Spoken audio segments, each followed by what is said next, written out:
And that last left to the body was not telegraphed. That was good hand speed. Oh, yeah, he's a quick-handed fighter. There's no question about that. Well, as they were saying in Burgos' corner, Darchinyan's getting off first, and Burgos, by nature, not really a counter-puncher. You know, here we are in round 7, and they're saying to him, you can't let him initiate. You have to go in after him.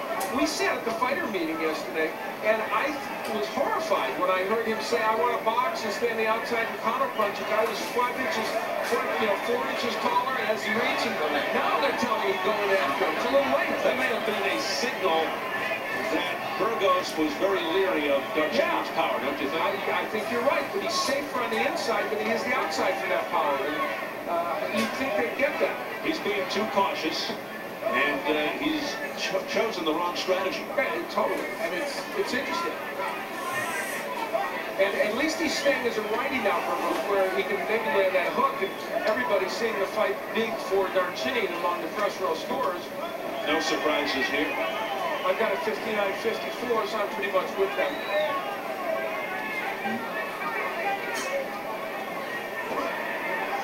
The only big story here to this point is how long this fight has lasted.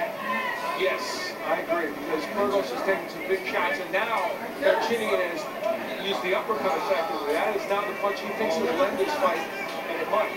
Darchinyan has never been past the 11th round. No 12-round fights in his 27 bouts. Longest fight, December 04, 11th round TKO over Irene Pacheco for the title. Burgos in 12 rounds, 14 times, 7-4-3. We look at him.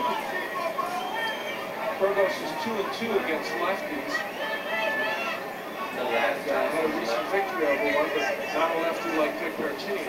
And again, he's switching to lefty like Burgos. He's serving the ball. That was a slip, says John Shorley. And he lets them continue, but it gives Burgos confidence to dig in. The ropes saved him from going down.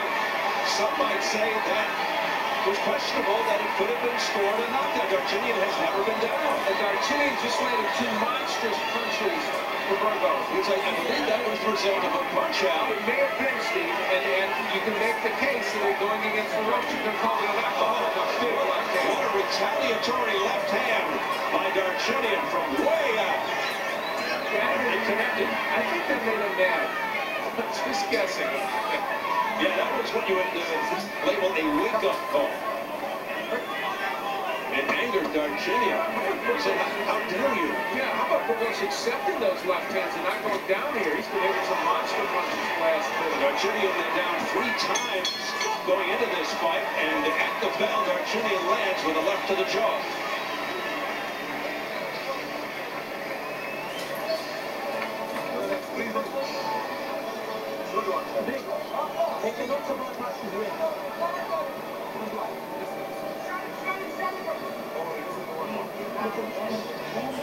Well, was it a knockdown? Was it a punch that sent him backwards against the ropes? The left hand landed by Burgos? No, I don't know. I think, well, maybe the right hand pushed him back, Steve. And then Burgos kept punching, and Darchinyan holding onto the ropes. But Vic Darchinyan came back very strongly, landing a monstrous straight left hand. And those are the kind that usually send his opponents down or get them in real trouble, and Burgos was able to take that punch. And right at the end of the round, Darchinyan really attacking him, trying to get Burgos out of there. And he had a big round for himself despite the one glitch. Burgos showing a lot of heart and determination and a very good chin. Yeah. I mean, these are massive punches being landed on the jaw by Vic Darchinyan. Burgos took a knee early in the fight. As mentioned, down 3 times entering the fight. He's been KO'd twice in his 14 losses. And down versus Falan Saperin, his last lefty, but that was a questionable knockdown. Of course, Burgos came back to win. Burgos has only fought 4 times in the last 3 years, so there's been a lot of inactivity for him. And I think it's part of the reason why sometimes he is also a little sloppy in the ring with his technique. Yeah, we asked him about that at the fighter meeting. Yes, it is a straight left hand right down Broadway by Vic Darchinyan. Burgos simply said he was just waiting for a title opportunity like this one here, so he didn't take any fights. He's had only 2 fights in the last nearly 2 years. Right determination as Burgos fights from the southpaw stance here. He is a conventional fighter. He spent, I'm going to say, at least 50% of this match as a lefty.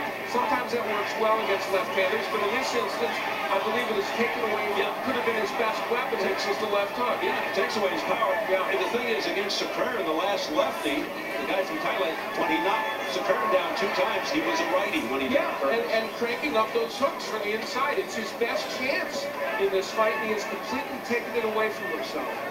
So we continue to be puzzled as to why certain fighters do switch. It's not confusing, Darchinyan. And he loses pop.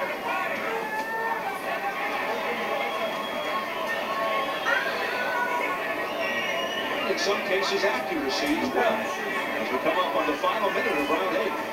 Now, Darchinyan, who thought this fight would end much earlier, sees this man in front of him here in round 8, but he's undaunted. He's been very focused, still wailing away with those big punches. Well, he is relentless, Darchinyan. He has not let up, that's for sure. And the face of Burgos starting to show the wear and tear from these big punches. Yeah. The effects, he's got the abrasion under the right eye.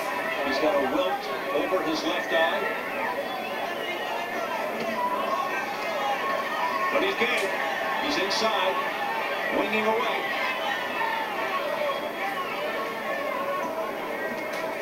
Continues to trade with Darchinyan, which is Darchinyan's game, and it's Burgos' game as well, but he's never fought anybody with this kind of power. Now he switches.